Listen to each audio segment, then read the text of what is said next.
And so for me, the anxiety was avoiding situations and people, but I think the depression was probably more prevalent. And so I would just sometimes cry for no reason at all. I couldn't tell you why. I just burst out into tears, and I just couldn't control that.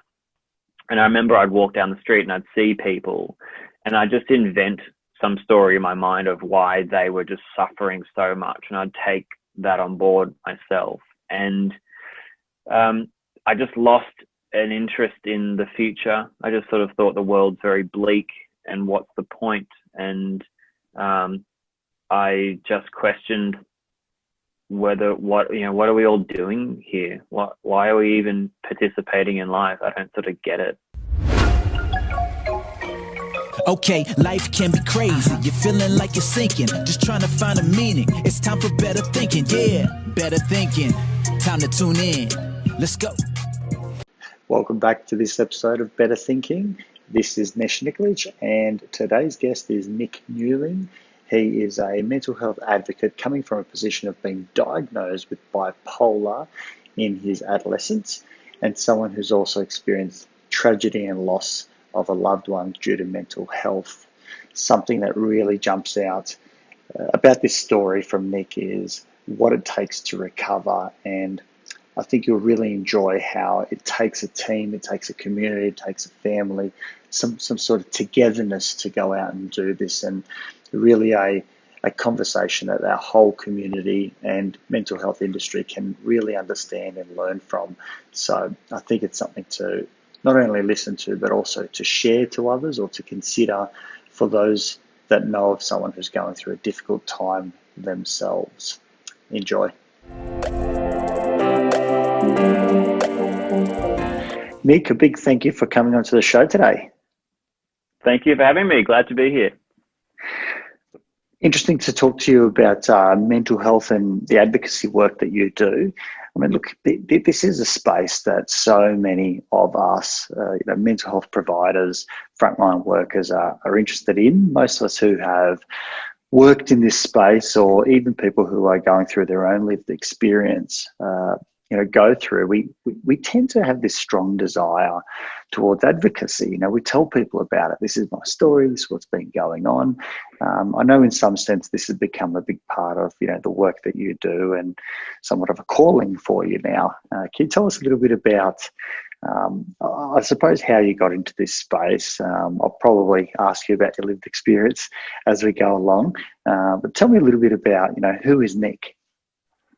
Yeah, great. Well, thank you for that question. It's a good, broad place to start. But I think what you hit on there is really important about the role of advocacy, and particularly lived experience, in what we do as people who work in this space. Because, I didn't go to uni. I didn't think I was going to, work in mental health. I ended up working, I still work professionally in mental health. I worked at the Black Dog Institute for 6 years, and now I do my own talks throughout schools and workplaces and sort of all over the place. I didn't think that this would lead me into a job. I just sort of thought now that I'm a bit better, say sort of when I was in my early 20s, I thought I'm better enough now that I think that maybe sharing my experience can be useful to someone else, because when I was going through the worst of it, I didn't really have that. I couldn't look 10 years in the future and see someone who I resonated with, and that's sort of what I want to provide to somebody else. And so just bit by bit, it led into a bit of volunteer work through the Black Dog Institute, and then eventually a position there opened up actually in positive psychology, weirdly enough, not so much the sort of mental health, mental illness kind of end. But all along, I had this real desire to speak on stage. And so I think one of the few things I actually ended up really liking in school was public speaking and drama and all that sort of, I guess what they probably call the bludge subjects, but I thought it was actually there's a lot of depth to it.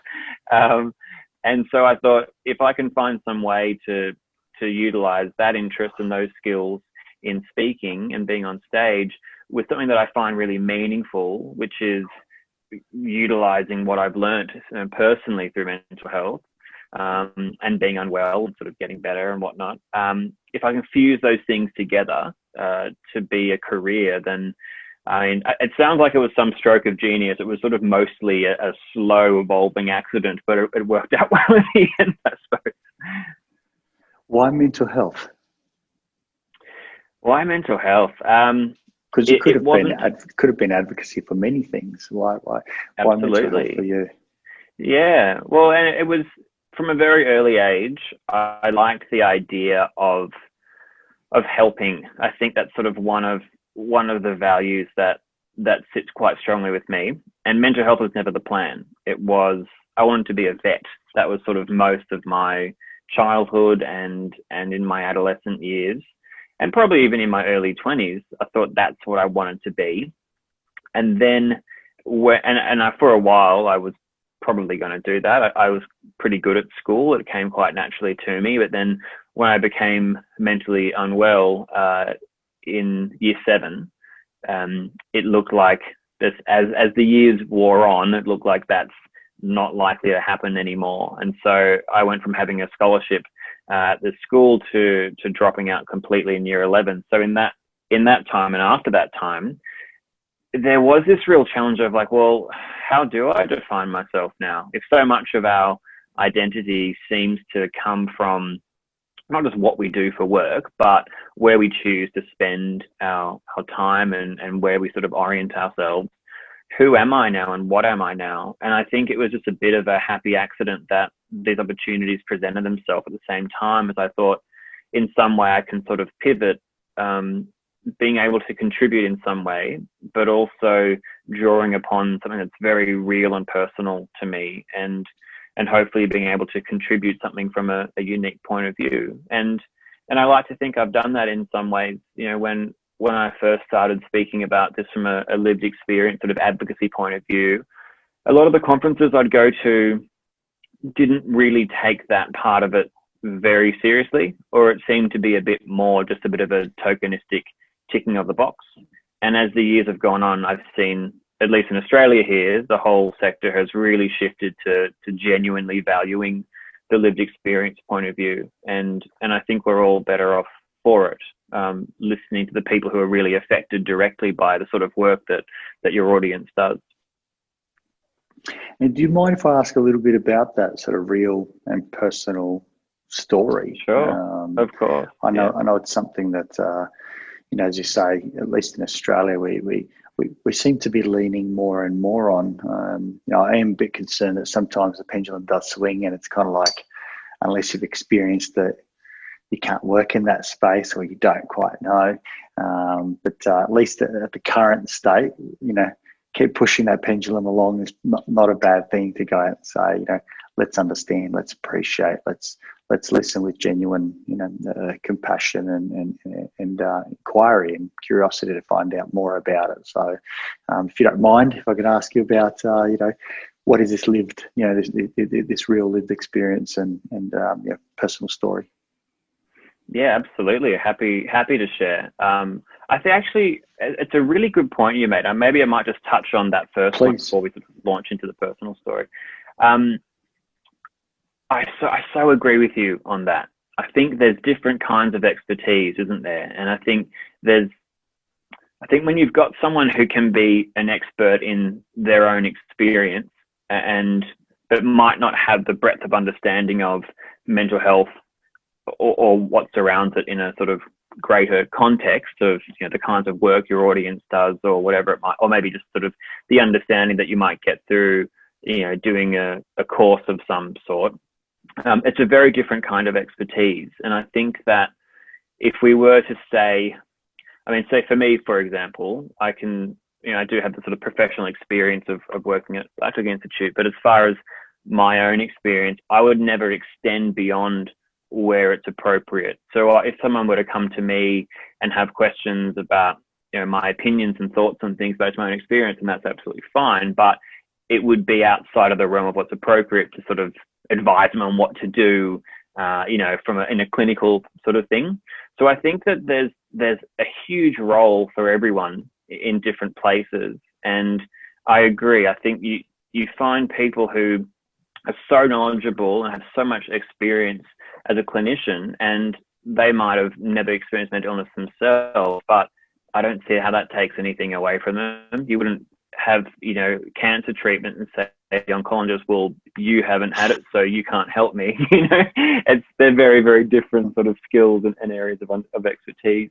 But as far as my story goes, a lot of it was throughout my teenage years. That seemed to be most of where it all happened. And I started off as a very happy little kid, wonderful family, 2 older brothers, Ben and Christopher, mum and dad, the names are Jane and Phil, and yeah, just a really wonderful upbringing. My parents were always so good to all of us and just did everything they could to make life great for us. And we all had our own interests, and I was certainly the less sporty one of the family. I was a lot more into reading and like all that cool stuff, but my older brothers were sort of a bit more, tough and brave and into sport and whatnot.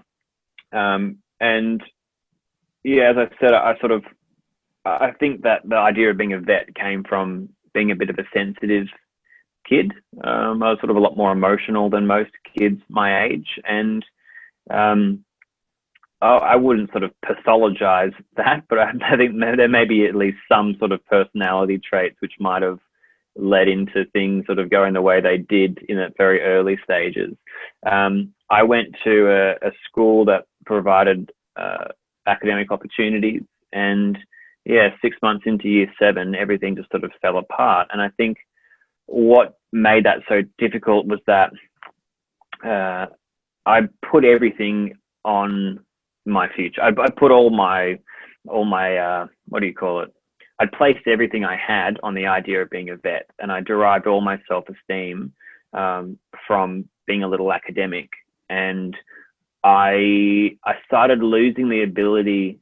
I think the first noticeable thing was sort of a cognitive decline, actually. So I wasn't really able to read as well as I could, and I couldn't remember things that had happened just, a day ago. And I'd really struggled to listen in class, but it was really compounded with this very strong anxiety and a really strong depression as well. And I didn't understand either of those things. I didn't know what they were.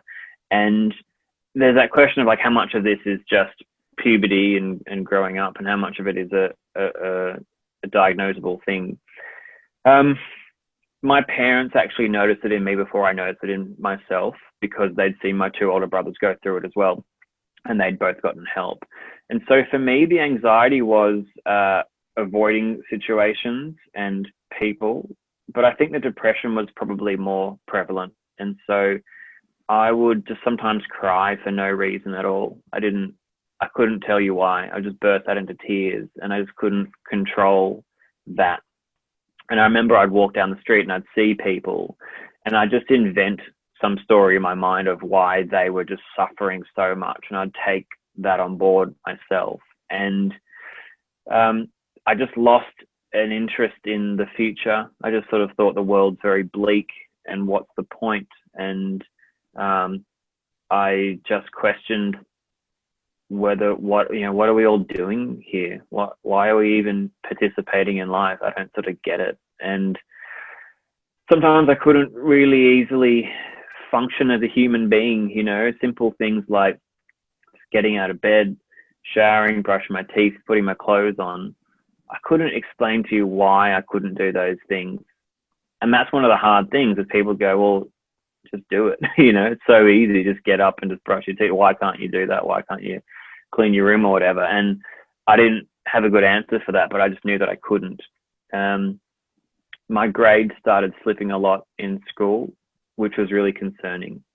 And that was when I couldn't really hide anymore. I did a pretty good job of hiding from my friends, because I felt the social stigma of being mentally unwell was so great. It's just better to try to hide.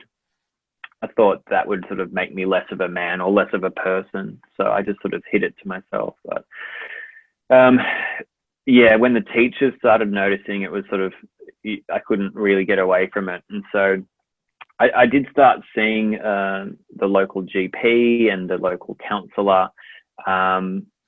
What else? The school counsellor as well.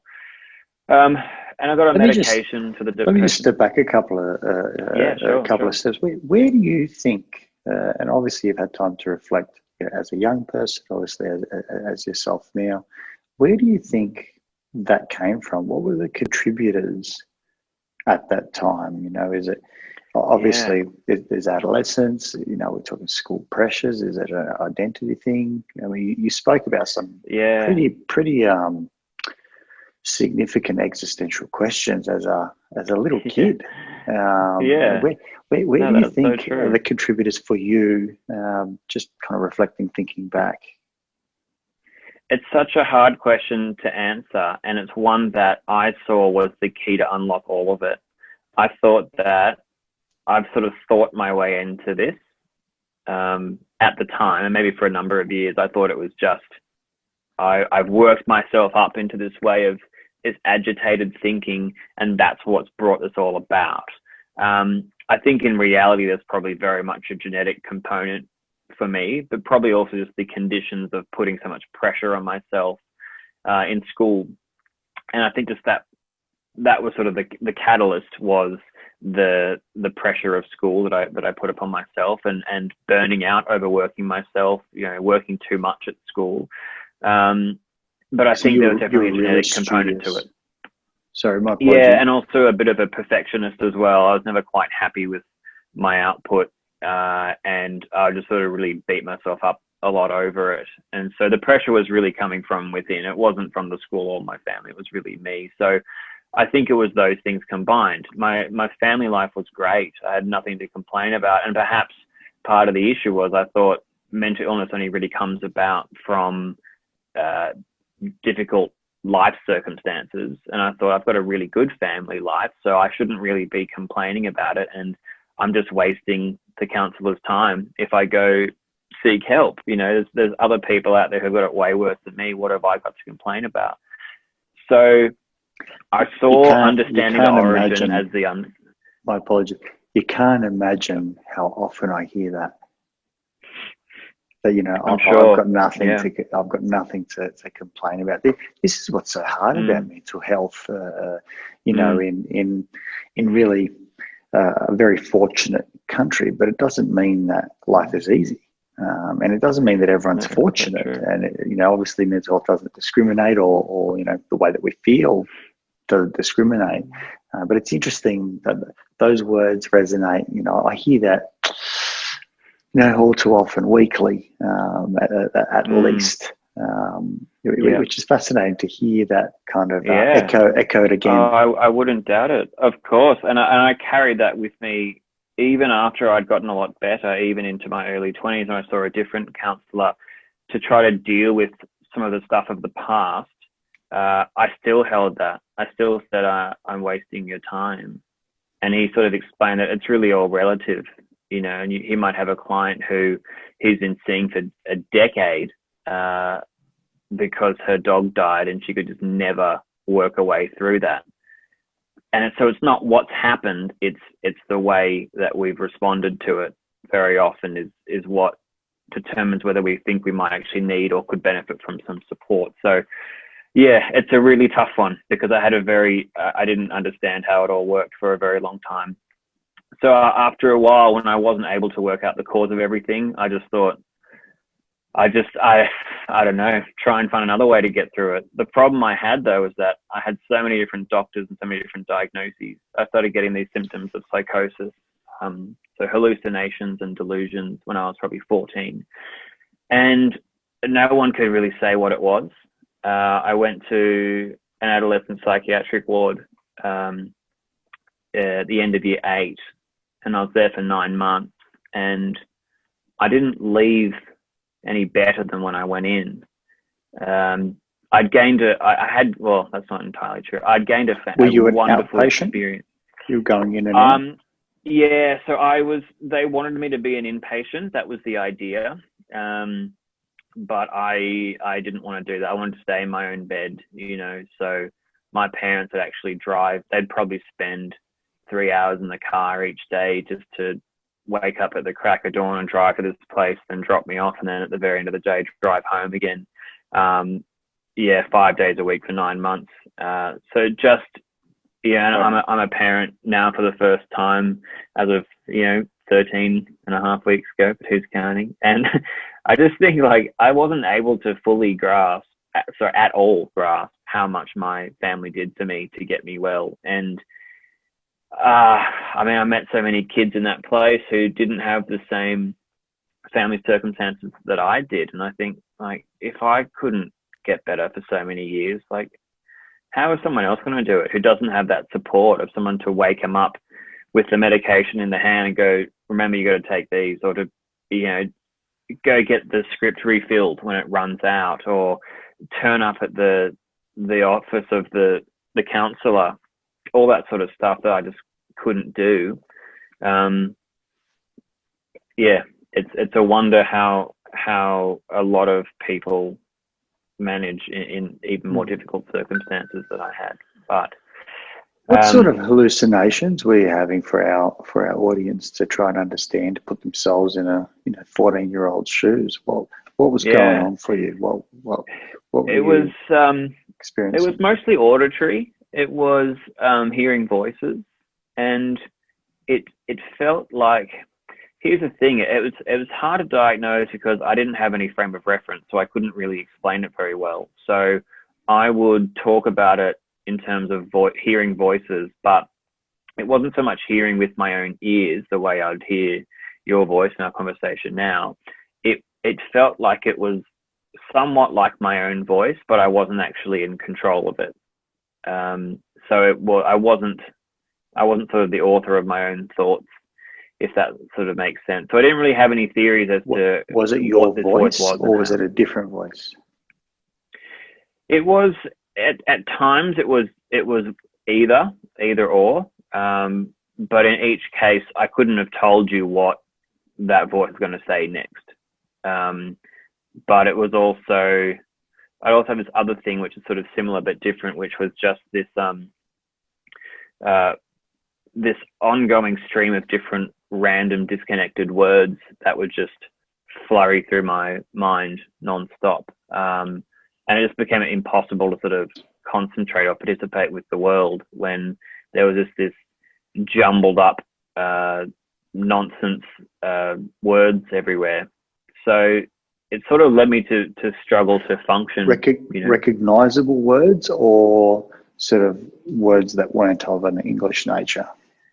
Yeah, they were recognizable English words, but they were just jumbled up with no relationship to each other. They were just all just, I don't know, if you could just randomize a dictionary and just read through all the words, it was just like that. Yeah. So, and then you imagine trying to, because sometimes I'd sort of semi-respond to it, sort of muttering under my breath, and then, trying to hide that obviously became quite difficult at school.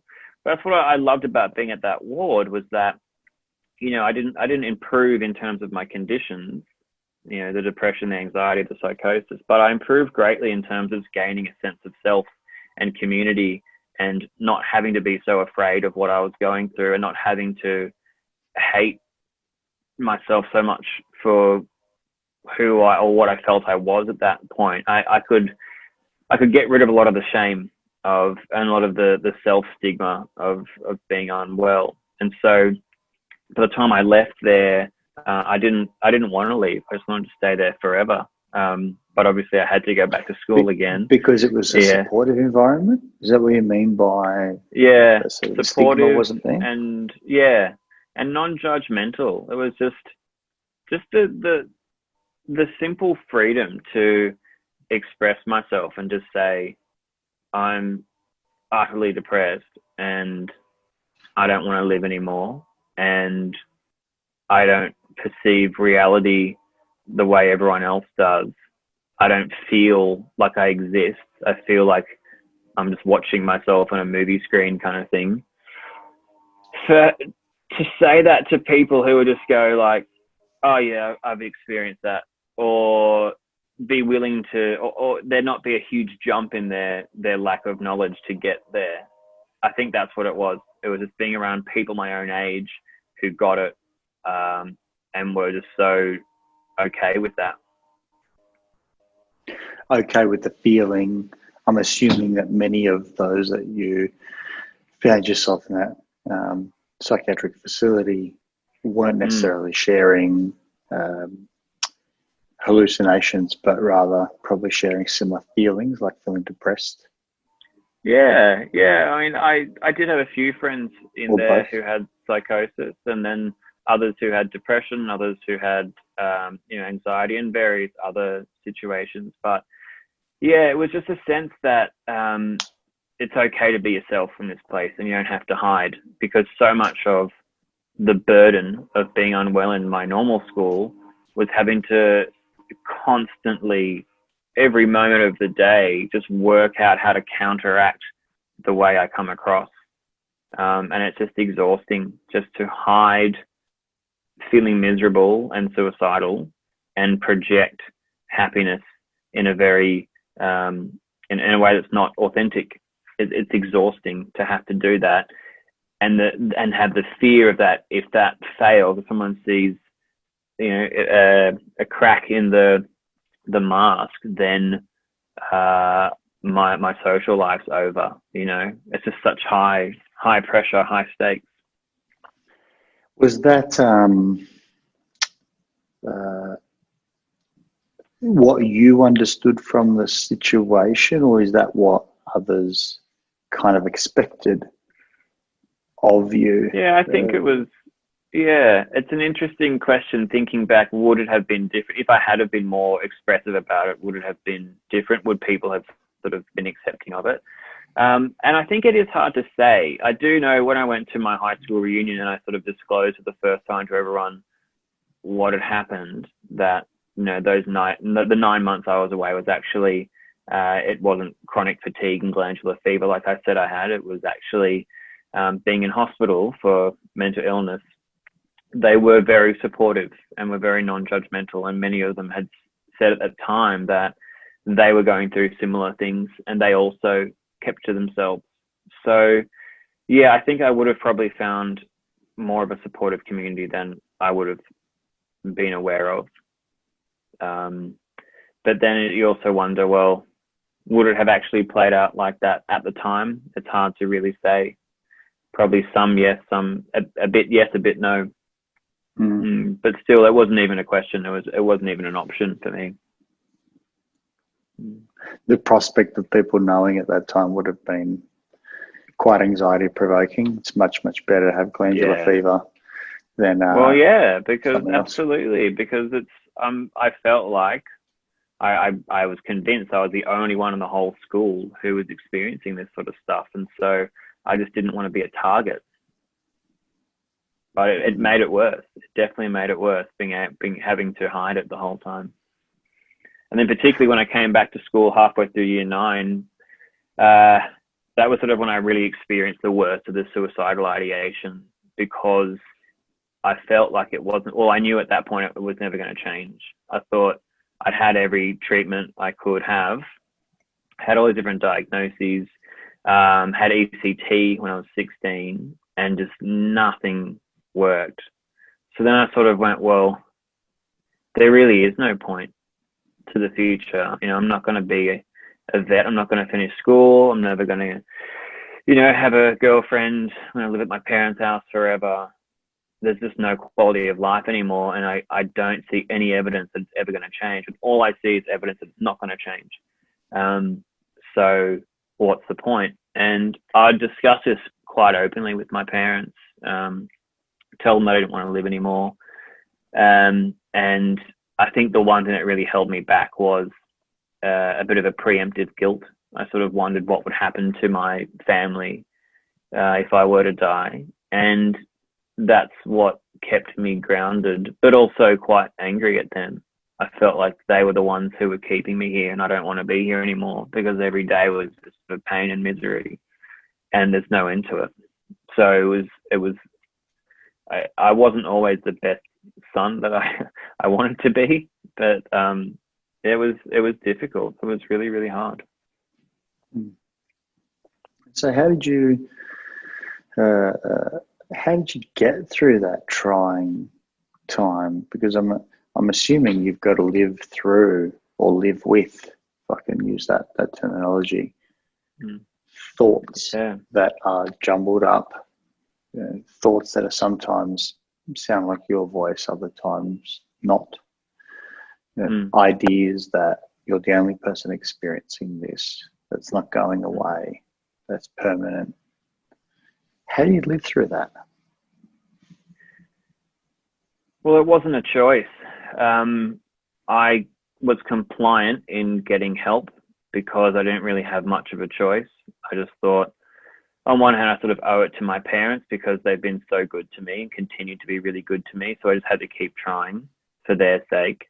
But also maybe part of me is like, even though I have very, very limited expectations of this working anymore, I was very optimistic for most of it. And then near the end, it's kind of like, this isn't going to happen. It's not going to get better. But I thought, well, look, it's like buying a lottery ticket. Not that I do that, but like the idea, like maybe, what have you got to lose kind of thing. But I hated it because getting the treatment, it came with side effects and all different kinds of things. So it was just sort of a sense of obligation, really. And I think it was, I mean, if it was up to me, I wouldn't have kept going. I wouldn't have gotten help. I would have given up. But my parents sort of made me. So the thing that kind of kept you going, in actual fact, came from guilt rather than an internal strong desire to live. Yeah, definitely. And I know, I know from the research that that's not a helpful thing to impart on somebody else. You don't say, oh, you're suicidal. Well, you should feel guilty about that. So that'll, it's not going to make someone feel a lot better. But for me, that's my own thoughts and where I came from. And that's what helped, I suppose, keep me alive long enough until I could get the right diagnosis and get the right help. But it's fascinating because my family. My apologies. It's fascinating because we so commonly go out and make judgment of things, and guilt is one of those that we go out and we judge as being negative. Guilt is not good. When in actual fact, functionally, here's an example of it kept this kid alive. Guilt can also be highly functional with regards to keeping us in some type of societal order. We can feel guilty if we go outside a particular norm. And so it has lots of protective measures. Obviously, it's not good to necessarily feel guilty about all sorts of things, particularly things that are out of our control. But you're talking about a perfect scenario that the thing that kind of really you leaned on was how it might affect, mum and dad and your family and the like. And, that obviously bond connection that you had, I'm assuming here, my apologies if I'm, rewriting the story incorrectly, but that bond went out and became a protective factor through the virtue of guilt. And so it's quite fascinating just to look at it. No, it is. I mean, it's certainly something that you couldn't prescribe to a client, but in my case, there was definitely some accidental usefulness to it. Even though the experience itself was an unpleasant one, it did have the outcome of keeping me alive long enough to get the right diagnosis. And when I did get the right diagnosis, things improved a great deal in a pretty short period of time. It still took a number of years to really sort of grow into myself and I suppose make up for lost time in some way. But there was a huge improvement when I got the right diagnosis when I was about 17 or so. But before that, we experienced a great deal of trauma. So this was shortly after my 16th birthday, not long after I'd had ECT. My elder brother, Christopher, took his own life. we went to the same school. I really looked up to him a lot, and he was not quite 18, and he was struggling probably as much as I was, but was never too open about it. He was getting help, and he was seeing a doctor and all that sort of stuff, but he was also very popular, very charming, very athletic, sort of, the real, footy jock kind of guy. And so I think our understanding, or the community's understanding of mental illness, was that it sort of, it aligns with weakness, or, someone who looks like him and acts like him isn't someone who's mentally unwell. And I think for him, for Christopher, part of that burden to carry was it being so incongruous, the inside and the outside. And I couldn't even exactly tell you why he took his own life. There's still so many questions we don't have answers to, and but it's just something that profoundly affects a family, and we didn't have any way of knowing how to deal with it. And this was at the exact same time I was suffering the worst of my suicidal ideation. There was this, and yeah, we didn't know what to do. We didn't know how to grieve. We just sort of isolated ourselves a lot, I think. And I ended up in hospital in a locked ward because of that, because I was so suicidal coming out of that whole experience myself. So you can imagine how much my whole family was going through in trying to deal with the grief, but also trying to keep me alive, because I remember at that point, a counselor asked me, what are my feelings toward my brother after he'd recently died? Was I sort of angry at him or disappointed or whatever? And I remember saying I was actually jealous, because I wanted that to be me, And like, I don't know how you help a kid who's in that sort of way of thinking, that sort of situation. It's so hard to find a way through it. And I think that because I was able to be observed so closely in, not that I'd say a locked ward is a natural habitat, but I suppose outside of an office, a clinical sort of, outpatient sort of situation, I was able, my treating doctor, who I'd been seeing for about a year or so before that, gave me the right diagnosis of having bipolar 2, and put me on the right medication. And for the first time in probably, I don't know, 4 or 5 years, whatever it was, I actually felt okay again. I actually felt like I can live my own life and maybe even be happy and maybe have a future, and maybe not be a vet, but do something else. And it wasn't just a magic pill that solved all my problems, but it got me out of that mode of thinking everything is pointless and I'm never going to get better, to, okay, this could lead somewhere, and there's a way to maybe not get through it, but I think cope. And I think because I was so emotionally battered around, I think I was really able to grieve for a couple of years at least, which I suppose maybe again in that weird sort of roundabout way, there probably was some usefulness to that, shutting down, but obviously also challenges to overcome within that too. But I did feel I missed out a lot on the grieving process, because I felt that other people had sort of gone through it more than I had. But there's always space for it. I mean, it was just this weekend that it was the anniversary of his death, and I always go up and visit my parents and spend the weekend with them. And I think every year that anniversary date has been different.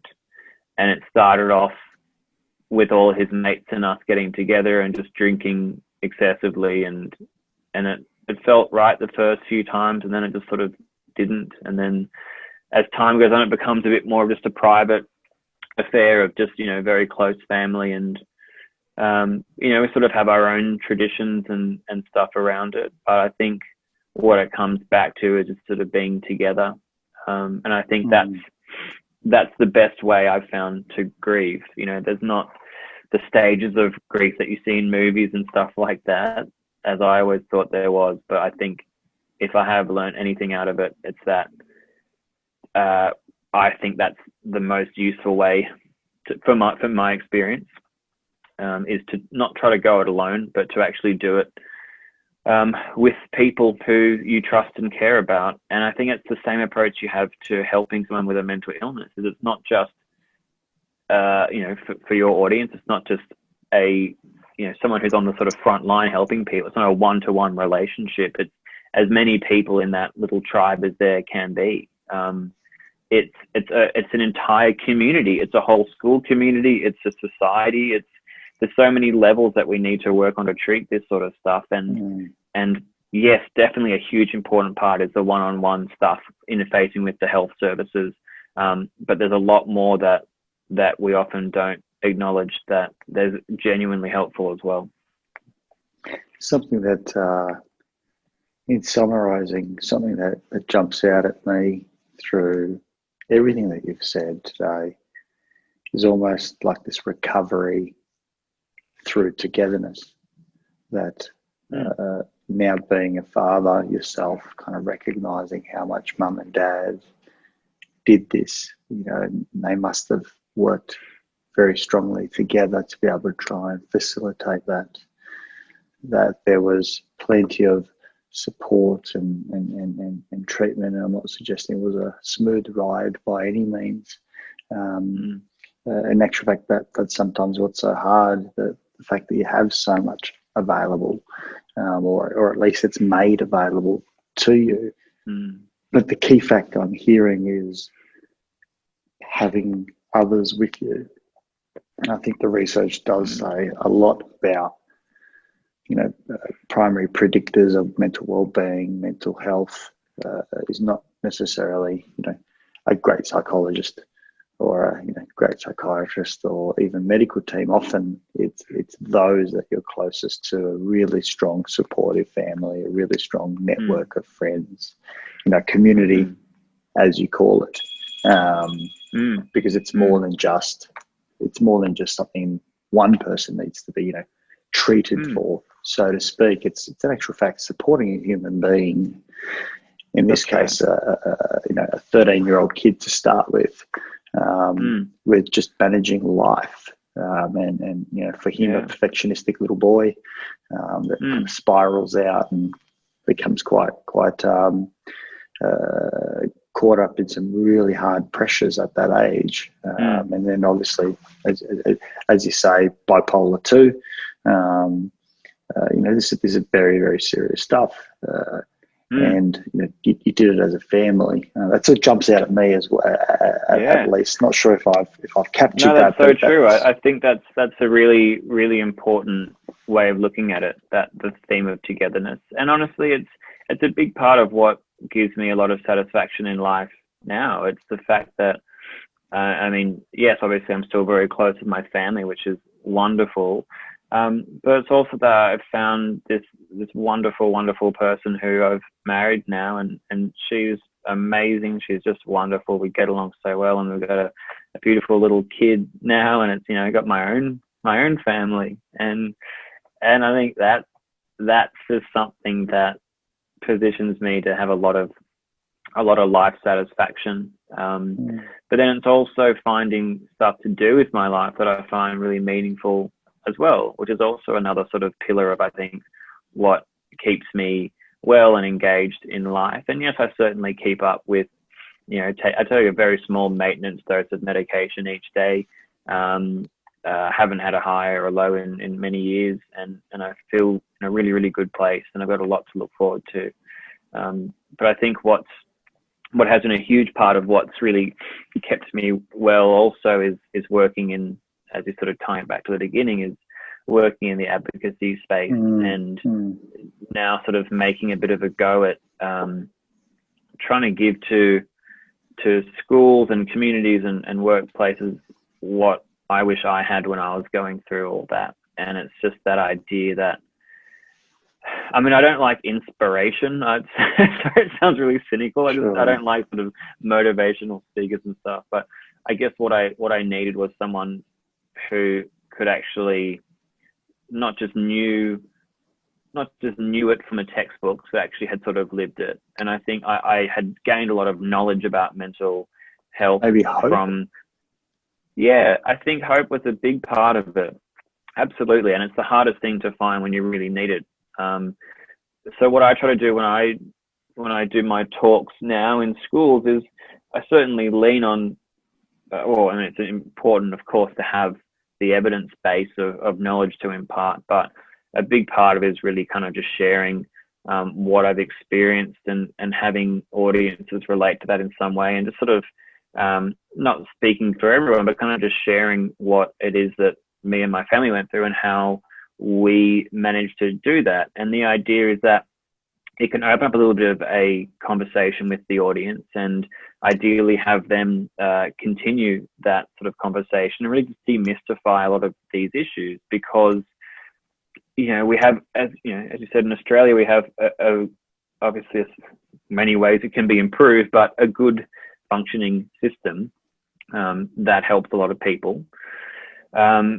And I think one of the things I come across is often that people they know those services, or maybe they don't know they exist, but there's a big barrier between an individual and seeking support or engaging with that support long term. And a lot of it, I think, at least in school-aged people, is the belief that it's probably not going to really work, or that there's an embarrassment factor around it, or a fear of judgment, or just the experience itself is unknown and unpleasant maybe to begin with. And I think all these things, I try to just steer people a little bit into saying that, yeah, it's a bit like going to the gym. Sometimes it doesn't feel great to let everything out there. But if you sort of have someone who's a competent practitioner who you get along with and you can sort of express yourself with, then there's so much good that can come of that. It can be life-changing. You raise a good point. This really isn't, something that works. I think it's something that we utilize, that aids, that assists. There isn't anything that works. I wish there was.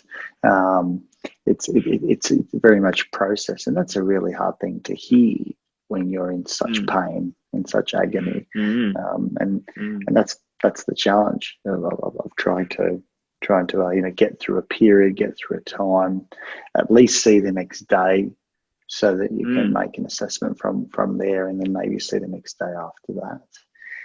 And it's often a bit of a confusing system. Like, for people who work in this space, it all makes sense because we've gotten used to it. But for someone who has never done it before, and the only experience you have with doctors is your GP and maybe some specialists, well, the expectation you have is you have an X-ray, you take some pills, and then you're fine in a few weeks.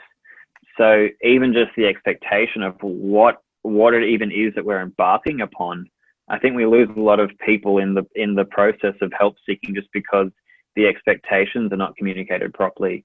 So I think what I try to do is just sort of in those first stages, saying, what is this all going to look like? And what are different people's journeys like? And ultimately, let's utilize the services that we've got, and not just go, but actually really get as much out of it as we can. And of course, focus on the peer support and the community level stuff too, because that certainly has a place. This advocacy of yours is really about, let's do it together. Absolutely. So that's someone exactly doesn't it. feel alone. Yeah. It. Beautiful. No, that's exactly right. It's so much harder to go it alone, and often we really don't have to, even when we feel like we might have to or should. We very often don't. Nic, I'm mindful of time, so before we wrap it up, I just want to give you an opportunity to let our listeners know, how can they find out more about you? How can they engage with you if they'd like to? Yeah, great, and I'd love to hear from them. I'm always happy to chat. So if you want to get in touch with me, I have a little organization I founded called The Champions, and we say that we champion sharing to help improve mental health. So you can find us at thechampions.org or on Instagram and Facebook, which is just thechampions.org. But if you go to the website, all the links are there at thechampions.org. And we'll make sure we're linked to this on our Better Thinking podcast as well. So, Nic, really appreciate your time. I know that you've got a 13-week-old probably in the background, and you better put in your fair share around as well. Yeah, that's exactly right. Well, I really appreciate your time and to your audience for listening. I think it's wonderful what you're doing. We just need so much more of this sort of stuff. So I'm really pleased to be a part of it. No, thank you, Nic, and keep spreading the word yourself. Cheers, mate. Cheers. Thank you. If you enjoyed this podcast, please support it by going to iTunes and putting a review, subscribe, share it via social media, and tell others about it. Start a conversation. It's listeners like you that make this able and possible, and why we bring in these guests to go out and share their knowledge and resources.